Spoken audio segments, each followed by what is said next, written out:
Saam deur geloof word ons beveel om geregtigheid te soek en die karakter van Christus in die wêreld te weerspieël. Ek glo in die vergifnis van sondes deur geloof in Jesus Christus en die ewige lewe in die teenwoordigheid van God vir almal wat op hom vertrou. Die Here het my al soveel keer opgehelp as ek geval het. Hy het vir elke probleem wat ek gehad het 'n oplossing gemaak. Ek was elke keer verwys na 'n vers in die Bybel. Soms het ek gewonder wat sy plan was vir my, maar Johannes 13 vers 7 sê, en Jesus antwoord hom, wat ek doen, begryp jy nie nou nie, maar later sal jy dit verstaan. In Efesiërs 3 vers 20 tot 21, aan hom wat deur sy krag wat in ons werk, magtig is om oneindig meer te doen as wat ons bid of dink. Aan hom kom die eer toe in die kerk, deur ons verbondenheid met Christus Jesus, deur al die geslagte heen, tot in alle ewigheid. Amen.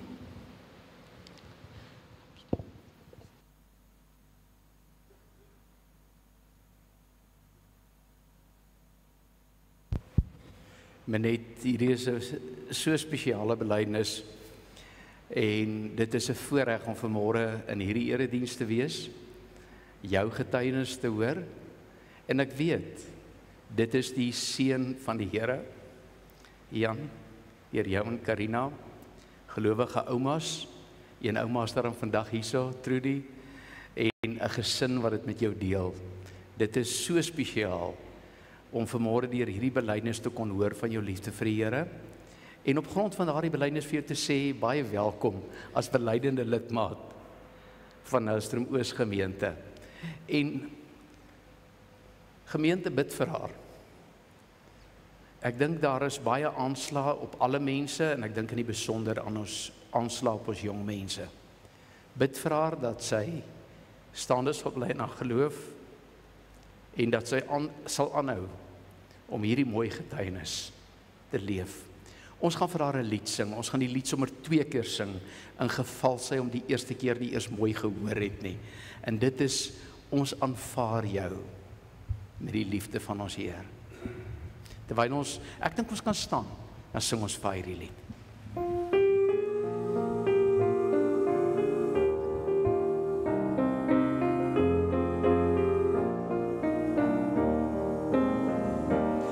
Ons aanvaar jou met die liefde van ons Heer. Daar is vrede waar sy liefde ons regeer. Mag dan al wat sien, dat jy die Here dien, ook begeer om van sy liefde meer te leer.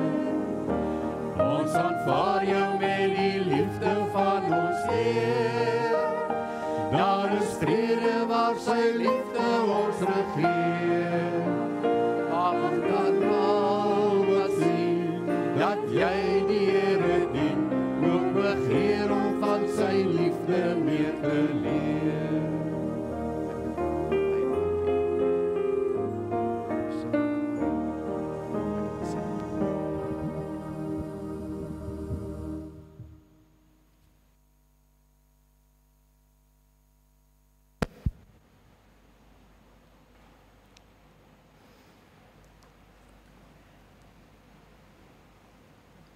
Iemand sê vir my so tyd gelede,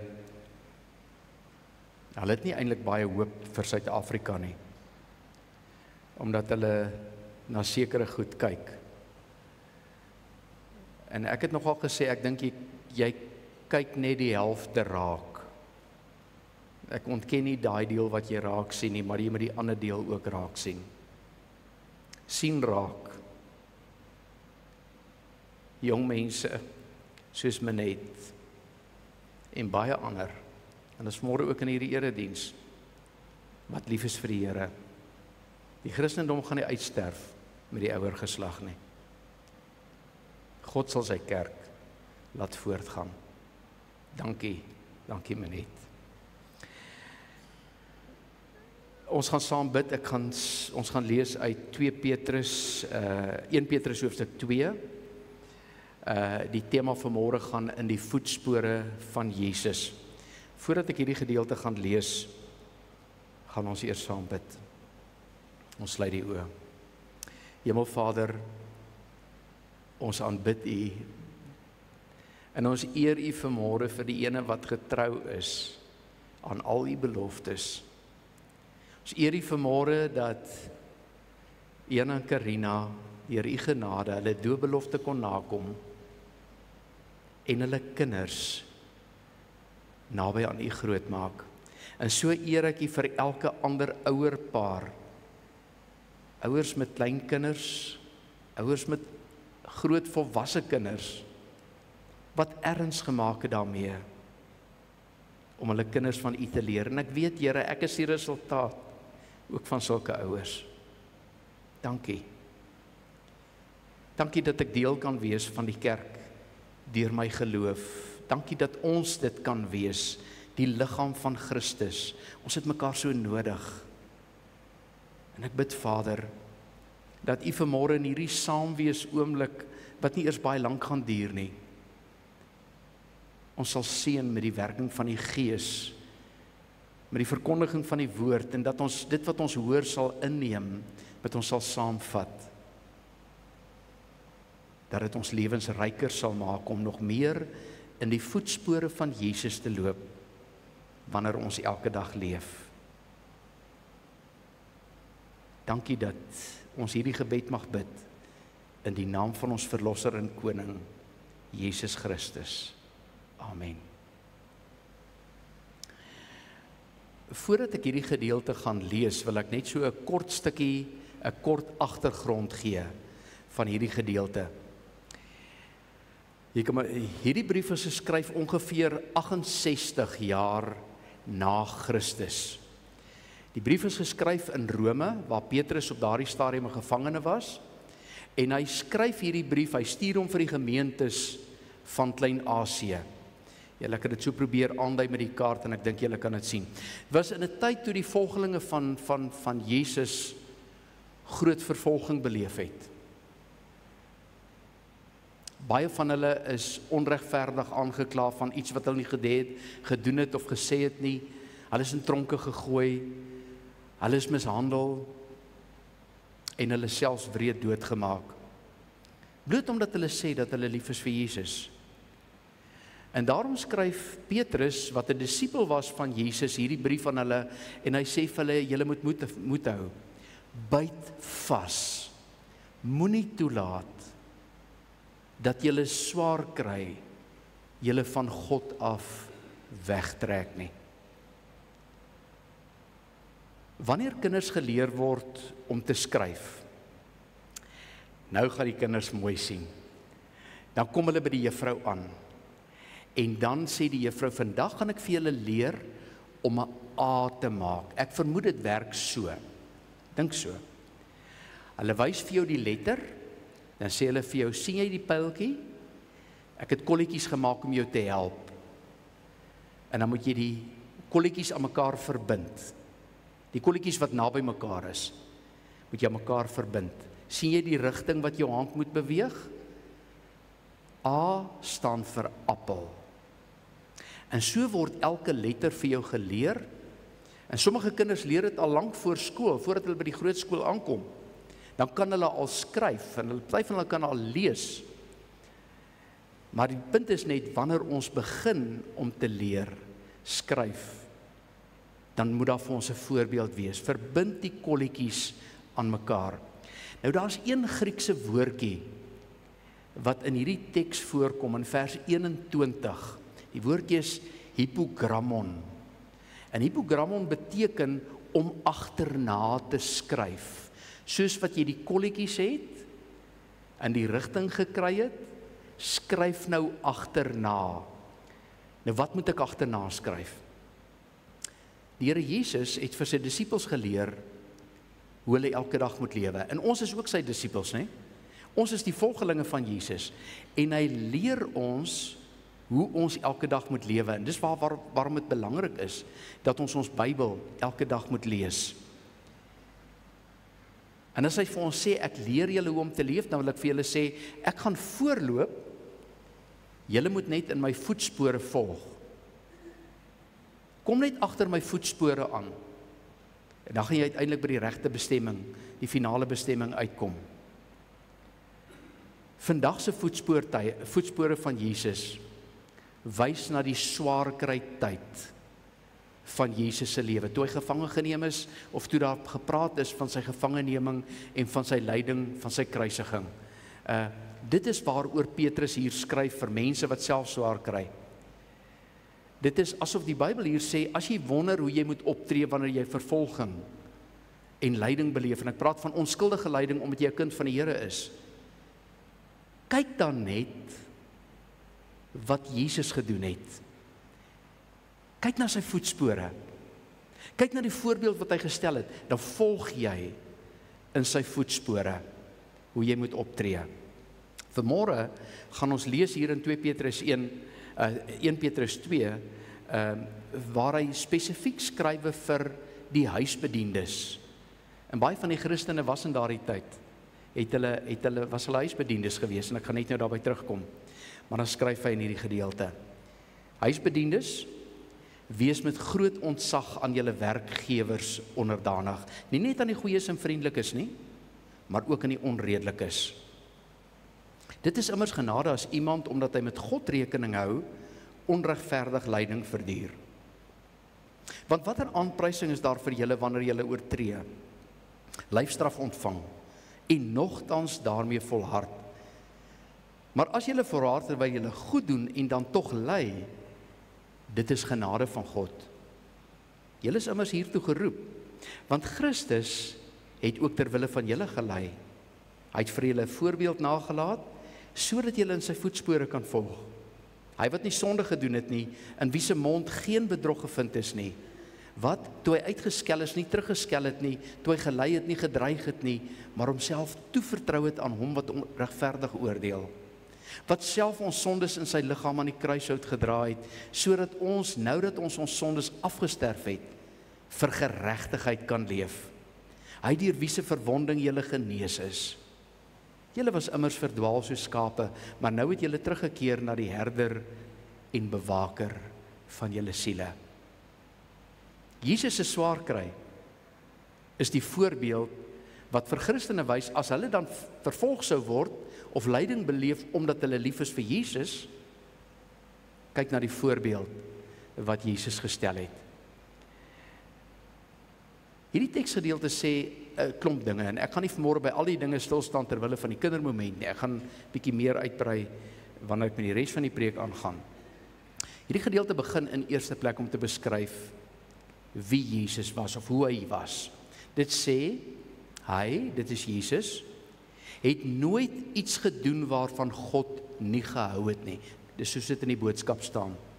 Wat hy gesê het, kan julle maar altyd glo. In Johannes 5 lees ons dat Jesus beskuldig was van dinge wat hy nooit gesê het nie, en dinge wat hy nooit gedoen het nie. En dan reageer die Here Jesus op hierdie beskuldigings wat mense na sy kant toe slinger. En dan sê hy vir hulle, al hierdie goeie dinge, of al hierdie dinge, doen ek egter nie op my eie nie. Ek het mooi geluister na wat die Vader sê. As ek nou besluite neem oor mense, doen ek dit soos my Vader dit sou doen. Daarom is ek ook seker dat my besluite altyd reg en regverdig is. Mense kan nie sê dat dit sommer my eie idees is nie, want ek wil nie my eie wil op mense afdwing nie. En dan sê hy hierdie belangrike ding, nee, die besluite wat ek neem, kom van God af. Hy het my gestuur om te kom sê en doen presies wat hy wil sê. Hy sê ook, julle kan my so waar maar glo, die seun kan niks uit sy eie doen, sonder sy vader nie. Soos 'n goeie seun kyk hy mooi na wat sy vader doen. Wat hy sy vader sien doen, doen hy presies net so. Onthou, die Vader is God. God is heilig. Hy kan met ander woorde nie sonde doen nie. En dis presies wie Jesus ook was. Sondeloos. So hierdie verkeerde dinge waarvan hulle gepraat het en hom beskuldig het, was nie die waarheid nie. En hoe het Jesus opgetree? Ek gaan net een enkele element uithaal ter wille van die kinders. Hoe het Jesus opgetree toe die mense allerhande slegte dinge van hom gesê het en slegte dinge aan hom gedoen het? Wat sal jy doen as iemand jou sleg sê? Leuns oor jou vertel? Leuns wat 'n baie slegte karakter voorstel? Wat sê jy doen as mense slegte dinge aan jou doen? Jy het nie daarvoor gesoek nie, hulle doen dit sommer net. As ek so kyk wat baie van die politieke leiers doen, dan lyk dit vir my so baie van hulle ding, die een wat die hardste kan skree vir die ander een, of oor die ander een, is die wenner. Jesus het die voorbeeld gestel. Die mense slegte dinge vir hom geskreeu het hy nie teruggeskreeu nie. Jesus het stil gebly. Het nie 'n woord gesê nie. En daarom dink ek is dit so belangrik dat ons elke dag moet bid, dat die Here ons sal help om nie onnodig te praat nie, en wanneer ons praat, dat dit woorde sal wees wat ander mense sal opbou. Wat uiteindelik die wêreld waarin ek elke dag is, 'n beter plek gaan maak. En dat ek mooi dinge sal sê. En daarmee wil ek volstaan eers vir die jong mense. Gaan julle dit onthou? Gaan die kleintjies dit onthou? Tanya, gaan jy dit onthou? Sy sê sy gaan dit onthou. En jy gaan jou boetie herinner daaraan. Onthou wat Dominee gesê het, nê? As ek met jou raas? Nee, dis nie wat ek gesê het nie. Maar goed. Ek wil nou vir die jong mense die geleentheid gee om na die katedese toe te gaan. Hier is nog so baie wat ek ook vir hulle wou sê, maar ons het nou hierdie reëling. So, Wim, jy in die span, die katedete, katekesante, julle kan maar gaan.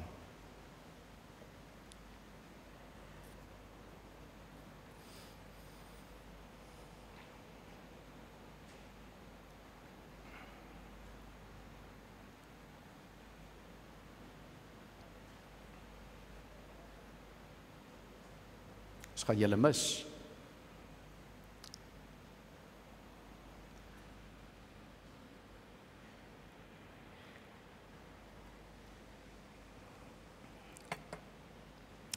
Die Christene in Klein-Asië aan wie Petrus hierdie brief geskryf het swaar gekry. Daar is teen hulle gediskrimineer. Hulle is uit die samelewing uitgeskuif, hulle het nie maklike werk gekry nie. Hulle het regtig lyding beleef. Want dit is hoe dit van die keiser se kant af gekom het. Dit het van bo af gekom. Julle kan die Christene maar vervolg en laat swaar kry en selfs doodmaak as julle lus is. Ek as die keiser gaan niks daaraan doen nie. En die mense het so opgetree, die ongelowige mense, teenoor die gelowiges. Die keiserlike uitsprake of dekrete was genoeg gewees om vir die mense vrye teels te gee, om te doen wat hulle wil teenoor die Christene. En baie van hulle is uitgeskuif om soos huisbediendes te werk. In 1 Petrus 2 vers 12 word daar hattige beskuldigings teen die Christene ingebring. In hoofstuk 3 vers 15 lees ons dat hulle voor aardse regters gebring is en van dinge beskuldig was wat hulle nie gedoen of gesê het nie, en dan sal hulle ook soos mense hanteer wat wel daardie dinge gesê en gedoen het. En dis presies wat met Jesus ook gebeur het. In hierdie gedeelte wat ons gelees het, haal Petrus aan uit Jesaja 53. Ons almal het gedwaal soos skape, elkeen sy eie pad geloop, maar die Here het ons sondes op hom laat neerkom. Omdat hy bereid was om skuld te aanvaar vir ons sondes, het hy aan 'n kruis gesterf. Dit was die straf wat ons moes kry. Hy het die blaam gevat.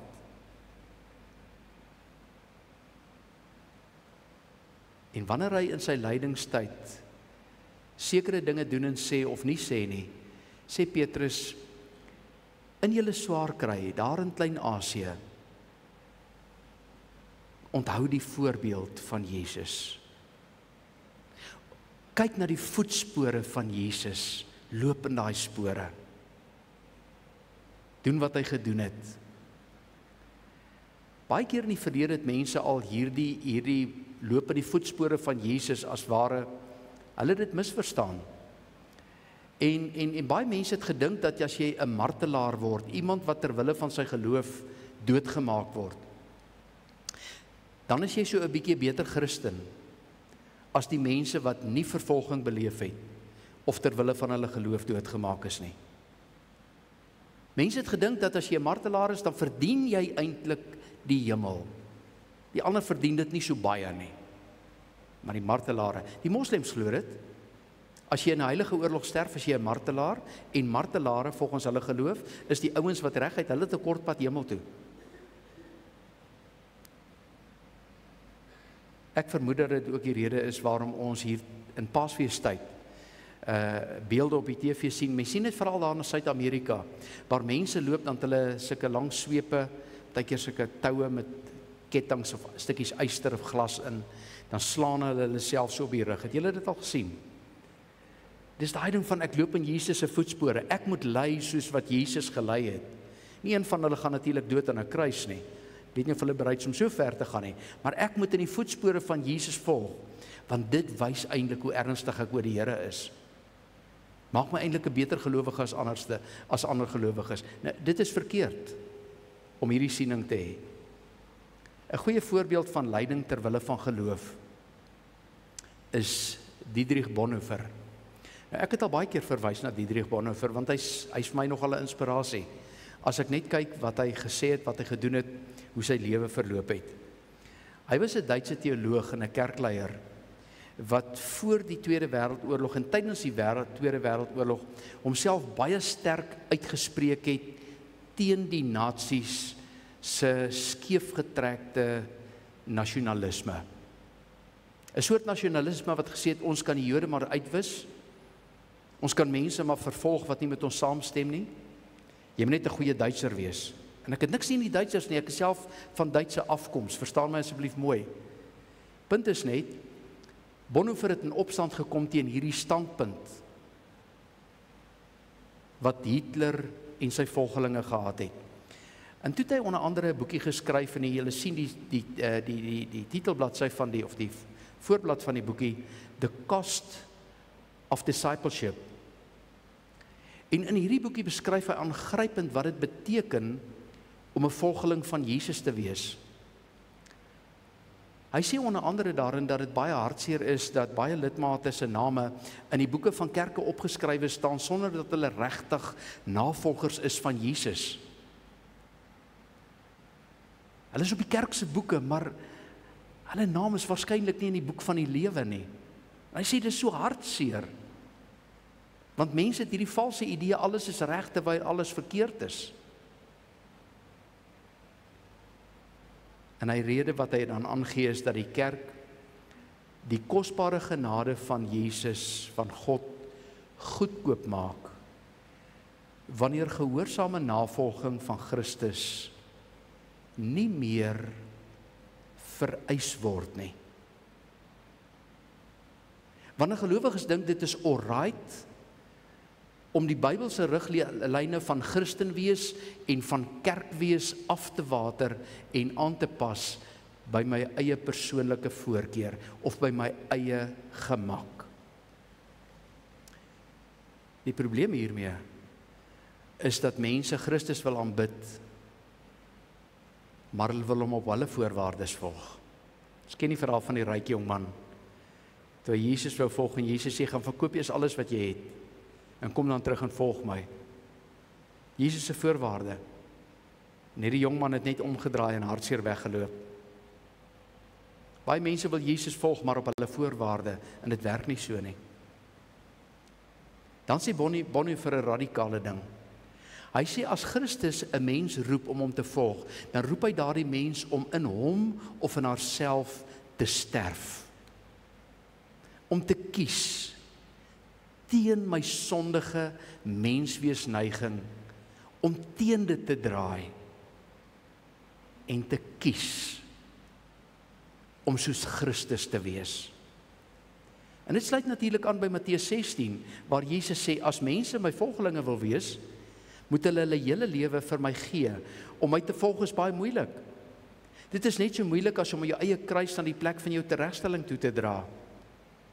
As jy net vir jouself wil lewe, sal jy uiteindelik jou lewe verloor en in die doderyk beland. As jy egter bereid is om jou lewe aan my te wy, sal jy beslis 'n plek kry in God se nuwe wêreld. Dis hoe dit in die boodskap geskrywe staan. Geliefdes, dit is hoe praktiese Christendom lyk van gehoorsaamheid en navolging van Christus. Bonhoeffer, dis hoekom ek hom so inspirerend vind, is nogal vir my 'n voorbeeld van iemand wat dit geglo het, dit geleef het en bereid was om sy lewe daarvoor te gee. Want ongeveer 2 weke voordat die Buchenwald konsentrasiekamp waar die Duitsers hom aangehou het, deur die geallieerde magte ontset is en die gevangenes vrygelaat is Bonhoeffer in daardie gevangenekamp, konsentrasiekamp, opgehang, doodgemaak, oor sy Bybelse anti-nazi nasionalisme uitsprake. Om getrou te wees aan die Here tot die einde toe. Weet jy, met die lees van hierdie teks het ek net weer besef hoe aktueel die woord van God is vir vandag se Christene, vir die kerk van die Here Jesus. Want daar is baie aanslae op die kerk om nie hierdie soort van boodskappe te preek nie. Mense gaan ongemaklik raak. Mense gaan wegloop as jy sulke goed praat. Praat mooi goed. Praat net oor die liefde. Praat net oor die genade. Want word daar gesê, as jy hierdie soort van preke preek, dan gaan jy uiteindelik 'n slawe moraal by mense aanmoedig om nie te veg vir wat hulle sin is nie. En dis die rede waarom Karl Marx, die vader van kommunisme, gesê het dat godsdiens opium vir die volk is. Omdat dit mense tevrede hou wanneer hulle onderdruk word. Geliefdes, die woord van God sê dat dit genade by God is om onskuldig te lei. Het ons geroep is om in Jesus se voetspore te volg.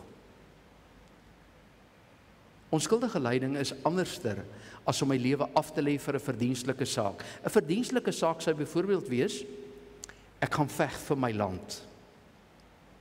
Ek is bly bereid om swaar te kry in 'n oorlog. Die Oekraïne-oorlog is dalk so 'n bietjie in jou gedagtes nou.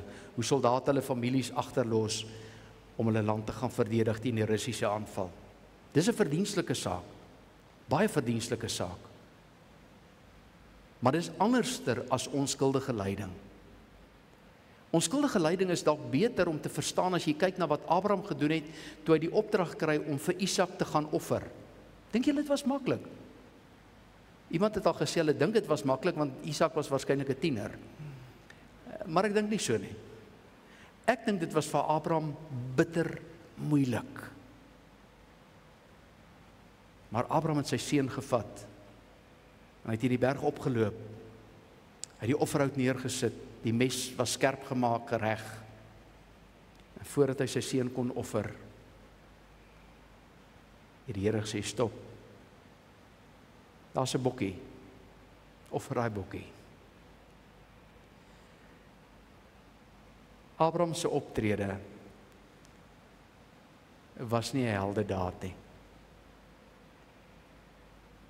Dit was lyding. Dit was lyding omdat hy gehoorsaam wou wees aan die God wat hy leer ken het, wat sy God is, wie hy aanbid. In onskuldige lyding is daar nie sprake van heldhaftigheid nie. Dis lyding ter wille van gehoorsaamheid en navolging aan Christus. Vir ons vandag is dit lyding ter wille van Christus. Net soos wat sy lyding ter wille van ons was. Op hierdie punt wil ek net sê dat dit verkeerd sou wees om die geloofsvervolging waarna Petrus verwys gelyk te stel aan enige vorm van politieke vervolging, wat byvoorbeeld die rassehaat of die woke beweging aangedryf word.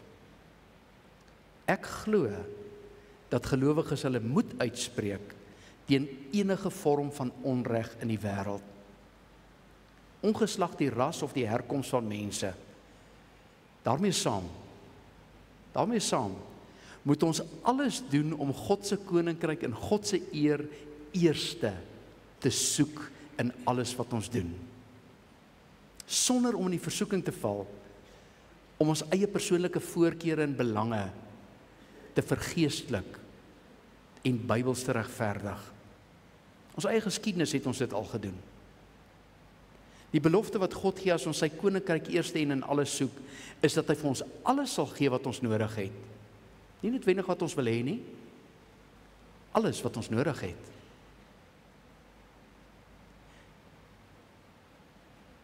Deur vir politieke teenstanders te bid, dat God hulle harte sal aanraak en verander, word gelowiges as ware die kanaal waardeur God se wêreldveranderende krag vloei na ander mense toe. Die Here Jesus was daardie kanaal waardeur God se krag van verandering na die wêreld toe, na jou toe, na my toe gevloei het. 'n mooi voorbeeld uit die geskiedenis, Martin Luther, dis 'n bietjie langer terug as Bonhoeffer se tyd. Hy het op 'n stadium besef dat die Katolieke Kerk weggedwaal het van die Bybelse geloof en van God se riglyne van kerkwees.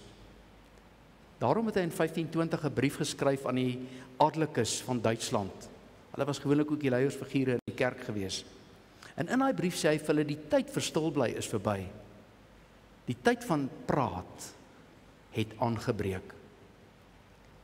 En in hierdie selfde brief waarsku hy dan die mense om nie staat te maak op menslike wysheid of menslike krag om verandering te bring nie. Hy sê, dit is God se krag en die wysheid wat God gee, wat uiteindelik hierdie wêreld, ons kerk sal verander.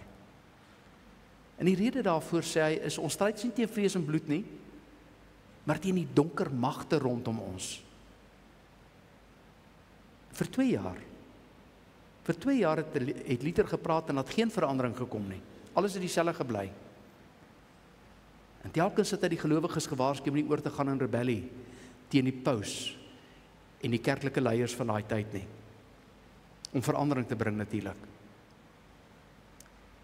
Hy sê die gelowiges moet 3 dinge doen. En ek dink dit is nogal van toepassing op ons vandag. Julle moet julle sondes erken en voor God bely. Erken julle eie gebrokenheid voordat julle na die gebrokenheid van ander mense gaan kyk. En die vinger na hulle wys asof jy self geen foute het en gebrokenheid het nie. Want ek het net soveel na genade nodig as daai persoon vir wie ek bid. Ek het dit net soveel nodig. Bid nederig dat die valsheid en die leuns van die regering van die paus bekend sal raak. Mense is mislei gewees. En julle moet julle mond die gees van Christus laat wees, waarvan Paulus sê, wanneer die Here Jesus kom, 2 Tessalonisense 2 vers 8, wanneer die Here Jesus kom, sal hy hom, die wettelose mens, met die asem uit sy mond verdelg en deur die glans van sy verskyning vernietig.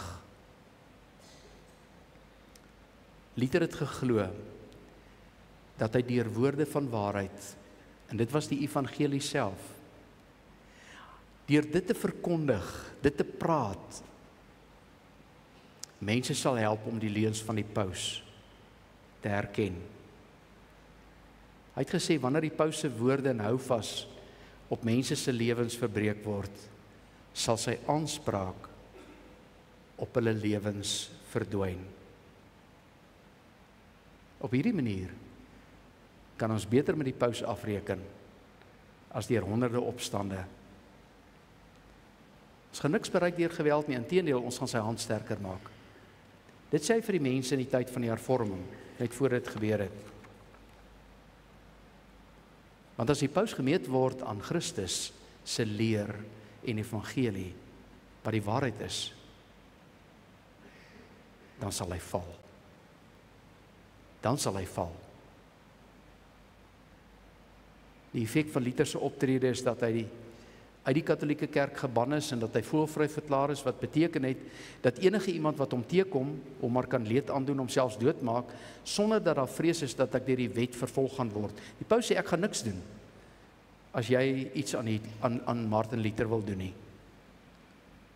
Maar dit het nie Luther se stem stil gemaak nie. Dit het nie verhinder dat hy aangehou het om te preek, die waarheid van die evangelie te verkondig nie. En hy het die mense aangemoedig wat die waarheid verstaan het, doen dieselfde. Deel dit met ander mense. Staan op teen dit wat verkeerd is, maar doen dit sonder geweld. Hy gaan dan verder om te sê, en dit is die laaste opmerking oor Martin Luther. Hy sê terwyl ek geslaap het, of Wittenberg bier gedrink het saam met my vriend Philip Melanchthon, wat ook 'n groot kerkhervormer was, het die woord van waarheid groot dinge in mense se harte gedoen. Terwyl ek geslaap het, of gekuier het, het die woord van waarheid wat verkondig was, groot dinge in mense se harte gedoen. Hy sê, as ek met geweld wou voortgaan, sou ek 'n klomp bloedvergieting in Duitsland bring. En soveel sports by Worms veroorsaak, dat selfs die keizer nie veilig sou wees nie. Maar dit sou die spel van 'n dwaas wees. Geliefdes, ons leef in 'n land en in 'n wêreld waar geweldsuitsprake maklik gemaak en geweldsdade maklik gepleeg word.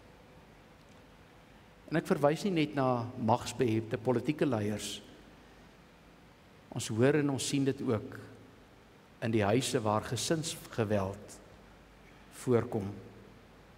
Ons sien dit in 'n samelewing waar bendegeweld en misdaad mense se lewens ontspoor. En dit is so dat 'n mens dan by oomblikke kom wanneer jy vir jouself sê, dinge gaan nou te ver. Nou gaan ek nie meer die ander wang draai nie, nou gaan ek terugslaan. Of dit nou met woorde van bitterheid is, of met 'n gesindheid van haat, of om geweld goed te praat, dalk self gewelddadig te word, of om met 'n wrok in my hart rond te loop, dalk self wraak te neem. Ek verstaan hierdie emosies baie goed, ek is 'n mens, want dit is natuurlike menslike emosies, maar ons moet onthou, in die wêreld waar die reël geld van 'n oog vir 'n oog, gaan daar uiteindelik net blinde mense oorbly. In 'n wêreld waar die reël geld van 'n oog vir 'n oog, gaan daar net blinde mense oorbly, want al die oë gaan weg wees. Maar nog belangriker om te onthou, is dat ons in Christus, en Petrus sê dit ook hier, is dat ons in Christus nuwe mense geword het, met 'n nuwe lewenshouding, 'n nuwe lewensverwagting, nuwe lewensingesteldheid. As al hierdie negatiewe emosies wat ek net nou opgenoem het, dreig om dalk oor te neem in tye van onskuldige lyding, is dit belangrik om te onthou wat Jesus moes opoffer, om dit moontlik te maak dat ek en jy 'n kind van God kan wees. As kind van God is ek en jy geroep om altyd en oral te dink aan die voorbeeld van Jesus, toe hy gelei het en bitter beproewing beleef het.